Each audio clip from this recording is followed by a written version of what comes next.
What's up, everybody? It's Coach Suho with a Greater Richmond Fit for Kids, here to introduce an Asking Questions activity to you. This activity is an exercise to answer activity, but also can be considered a freeze dance. Let's get into some directions so you can see how to play this game. Since it is an exercise to answer activity, what you have to do first is think about the question that there is, and then do an exercise that'll be on the screen when you know your answer. So instead of raising your hand, you're going to do one of the exercises you see on the screen. Let's take a look at a sample question so you can see how that works. So what you'll notice first is over here is a picture.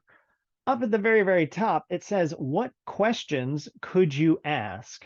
And then here on the side, you'll see two different moves. Now, when you do this activity, these moves will actually be moving. So this marching one will actually be marching. And then this alternative move down here, which appears to be sky reaches, will be reaching up and across. So those are the two exercises you can do if you have a question that you could ask about this picture. So for example, I'm thinking about it, and finally I've come up with a question. So I am going to do one of the moves. Remember, these moves take the place of you raising your hand. If the teacher were to call on me, then I could say, my question is, why is that man wearing gloves? I see in the picture he has on white gloves, so I'm curious, why is it that he is wearing white gloves? Now, you might have a different question, and if you do, you can go and march, or you can go and sky reach, and the teacher can call on you to share what your question is about this picture. This is the bulk of what you'll see as far as the questions. You will also come across some dance slides.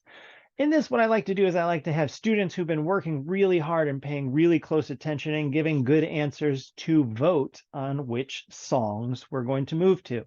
In this case, you have a choice between two different songs at the top.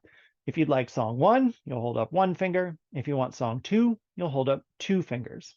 Once the teacher's counted up all the votes and figured out which one is the winner, they will click on that song so that it will play. Once they click on it to play, you have another choice. You can choose to do the movement that will be over here. Again, you'll see this movement actually in motion when you do the activity. In this case, it's squat jumps. If you don't want to do squat jumps, you can choose to dance. If you don't want to dance, pick a different movement that you can do in your space. The important thing is that you stay in your area and you stay on your feet. Once the music stops, then you will stop moving, aka the freeze dance part of this activity. The only other slide you'll come across in this activity is at the very end. It is our cool down slide. In this case, you'll sit down and do either the mummy or the pretzel while you focus on your breathing. Breathing in as slow as you can and breathing out even slower. The final thing I'll point out is that I do appreciate our friends at the public domain vectors. That's where we got all of our images for this activity. Check them out if you need some images as well. I've been Coach Suho with Fit for Kids. Hopefully you've enjoyed this introduction. Let me know if you have any questions. Hope to see you at the next one.